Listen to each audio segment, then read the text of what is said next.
But I've gotten hit off with 20 bucks like numerous times. Usually, if I went at it hard, I could make $50 an hour just bumming for gas at the gas station. There's a man with two young children standing next to a car on an interstate on-ramp. The car's hood is open. I pull over. I know what's about to happen, but there are two young children and he tells me he needs money for antifreeze. I look in the radiator and it's dry. He asked for money to buy more. Oh, what's going to happen? But then I glance at the kids again. I say I'll buy the antifreeze. He says I can just give him the money and he'll buy it at a nearby convenience store. I know what's about to happen, but still I go off to buy $65 in antifreeze and return to the disabled car. He thanks me, but then quickly loses interest.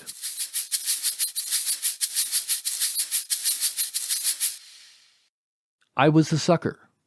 I did see it coming, but I wanted to believe he really needed help, and I couldn't get the image of those kids out of my mind. This out of gas, need a bus ticket, money to feed my baby scam is not new. I've heard this tale throughout the country and in other countries. The pitch is always the same. I'll often listen to see just how well it's delivered. I still remember the guy in Baltimore that, in my mind, deserves an Emmy. About parking lot scams, and there are more of them than you may think. These are cons where a stranger puts you into a difficult situation. Let's go back to the parking lot.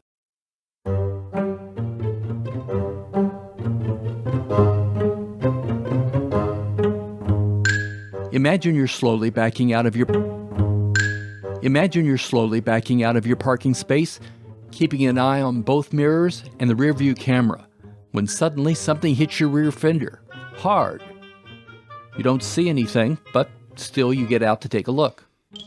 There, on the ground, is a person obviously in pain and very struggles to stand, perhaps helped by an accomplice, and demands your insurance information so he can sue for any hospital costs.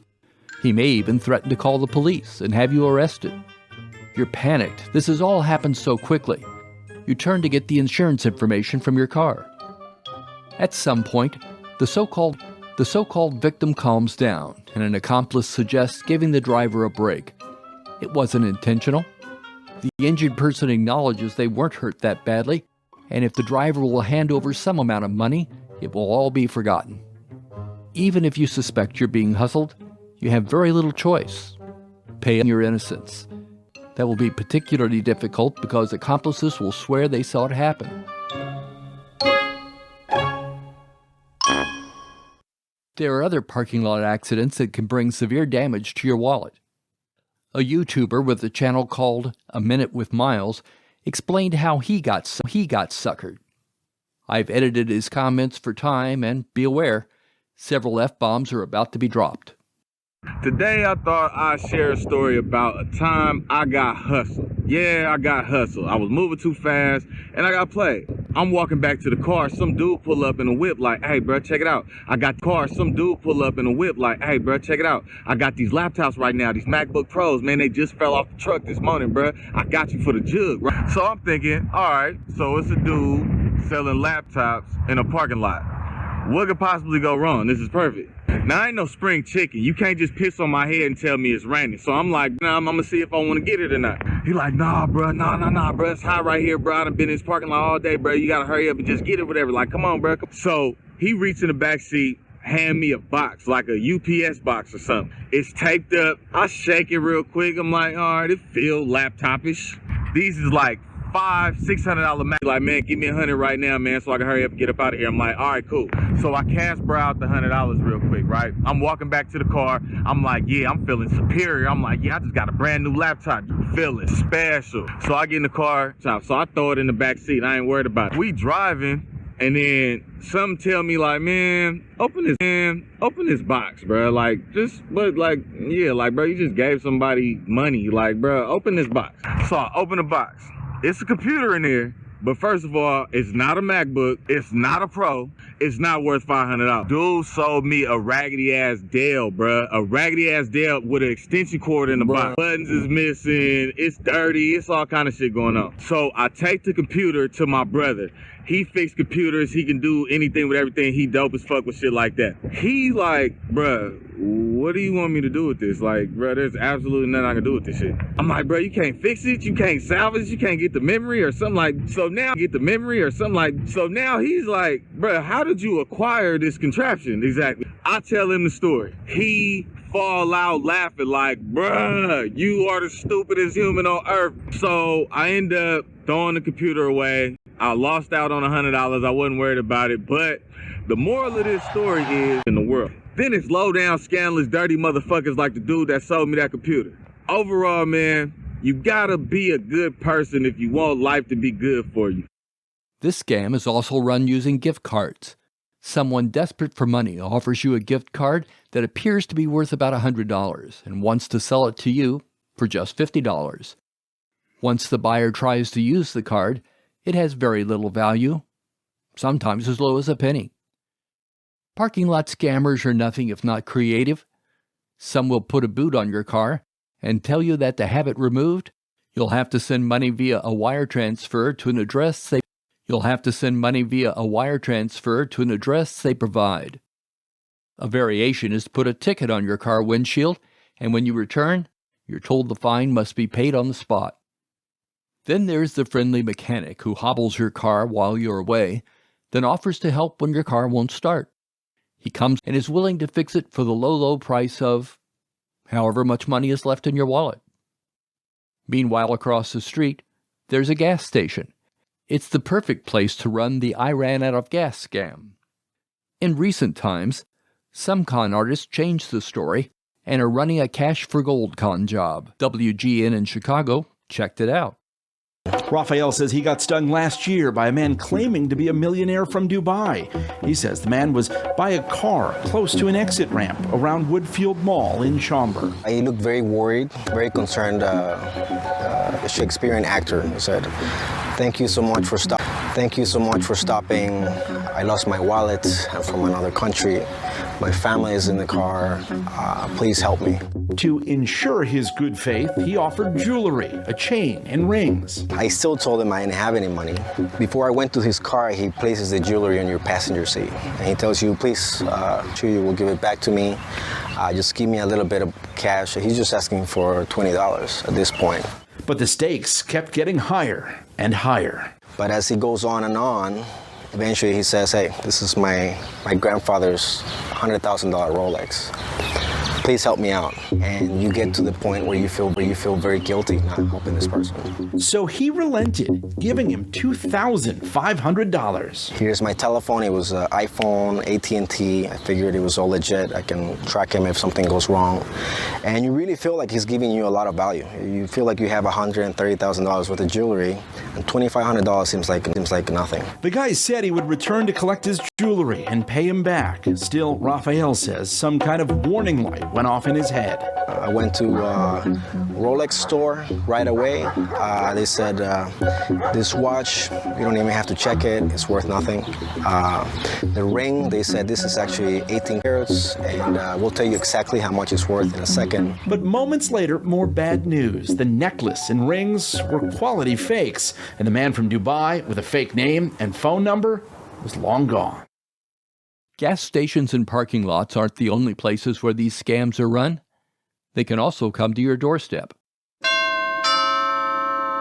Another scam is run by fake contractors. Someone rings your doorbell saying they're doing some work for a neighbor, and they'll give you a discount if you buy the service while they're on the street. This happens often with roofing companies, and the salesperson tells you they've noticed some problems with your roof that should be repaired soon. They pressure you to make a decision on the spot. What often happens is the contractor asks for half the money up front and the balance on completion of the job, which of course they never show up to do.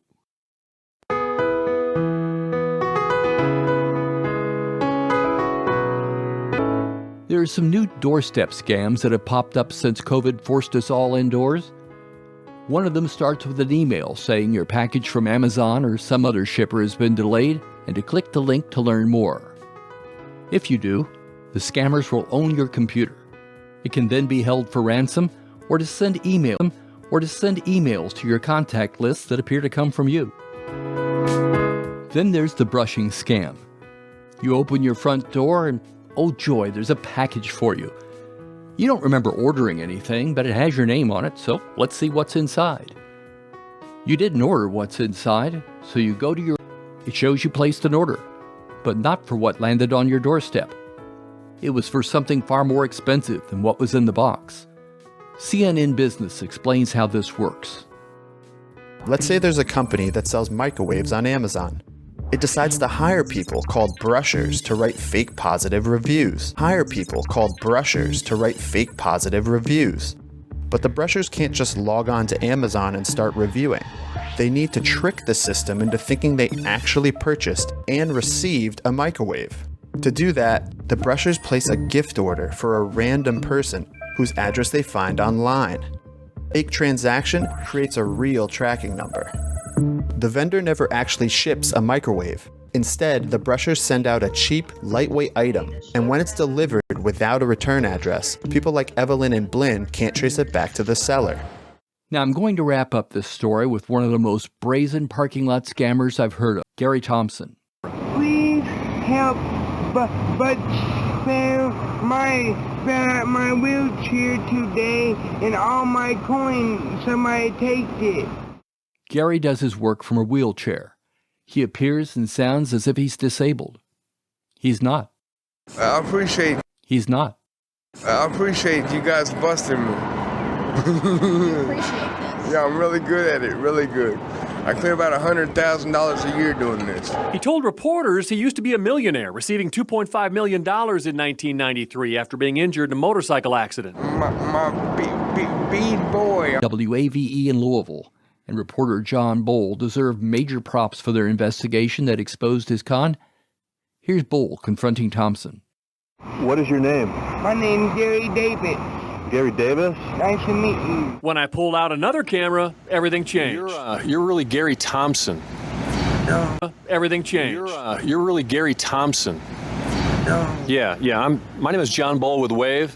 Been watching you. You're the bogus beggar guy that makes $100,000 a year, right? No. And you're able to change your voice? I've seen all the stories on you. That's a lie. That's a lie? No. I noticed your speech got a little bit better just now.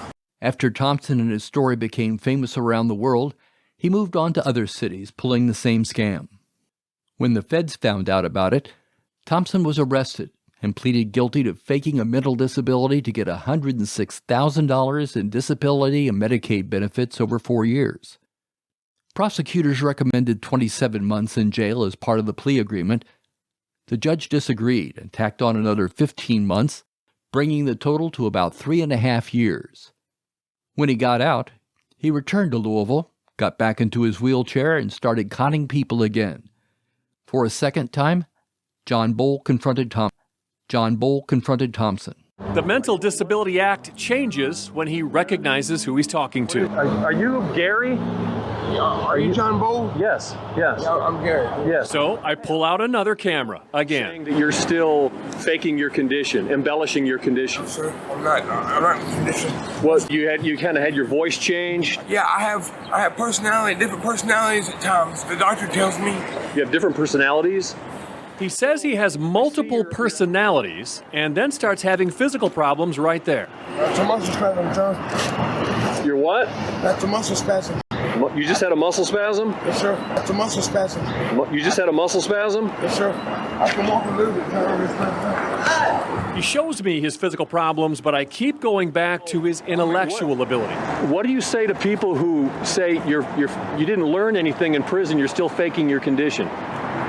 They're liars. I'm not faking. But isn't that what you were convicted of faking your condition with getting government money? That's I pled guilty, yes. Bowl notes that panhandling is now legal in Louisville as long as it doesn't interfere with traffic. There are cons that make you wonder how you could have been so stupid. You blame yourself for not realizing you were being assault your character.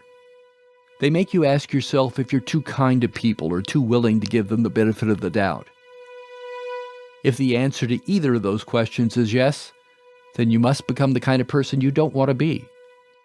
Less caring, less trusting. You're left with this choice. You're left with this choice.